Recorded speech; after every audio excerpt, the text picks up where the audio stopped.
దేశీయ స్టాక్ మార్కెట్లు భారీ నష్టాలతో కొనసాగుతున్నాయి. మార్కెట్ ట్రేడింగ్ ఒక దశలో సెన్సెక్స్ 2401 పాయింట్లు నష్టపోయింది. సుమారు 18 లక్షల కోట్ల ఇన్వెస్టర్ల సంపద ఆవిరైంది. నిఫ్టీ 489 పాయింట్లు కోల్పోయింది. ప్రస్తుతం బొంబాయి స్టాక్ ఎక్స్చేంజ్ సూచీ సెన్సెక్స్ 1418 పాయింట్లు నష్టపోయి 79563 వద్ద కొనసాగుతోంది. జాతీయ స్టాక్ ఎక్స్చేంజ్ సూచీ నిఫ్టీ 427 పాయింట్లు కోల్పోయి 24290 వద్ద ట్రేడ్ అవుతోంది. యుఎస్ ఆర్థిక మాంద్యం భయాలతో అంతర్జాతీయ మార్కెట్లో నెలకొన్న ప్రతికూల పరిస్థితులు భారత స్టాక్ మార్కెట్ సూచీలపై తీవ్రమైన ప్రభావాన్ని చూపాయి.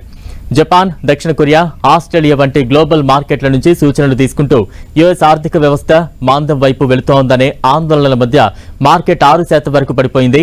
అంతేకాకుండా మిడిల్ ఈస్ట్ లో పెరుగుతోన్న యుద్ధంపై భయాలు కూడా దీనికి కారణమయ్యాయి. ఇస్లామిక్ రిపబ్లిక్, లెబనీస్, ఇరాన్ మద్దతు ఉన్న హిజ్బుల్లా నుంచి దాడికి ఇజ్రాయెల్ కట్టుబడి ఉండటం, ఉద్రిక్తతను తగ్గించడానికి యుఎస్, అరబ్ దేశాల ప్రయత్నాలను ఇరాన్ తిరస్కరించినట్లు తెలియడంతో స్టాక్ మార్కెట్లు పతనం ప్రారంభమైంది.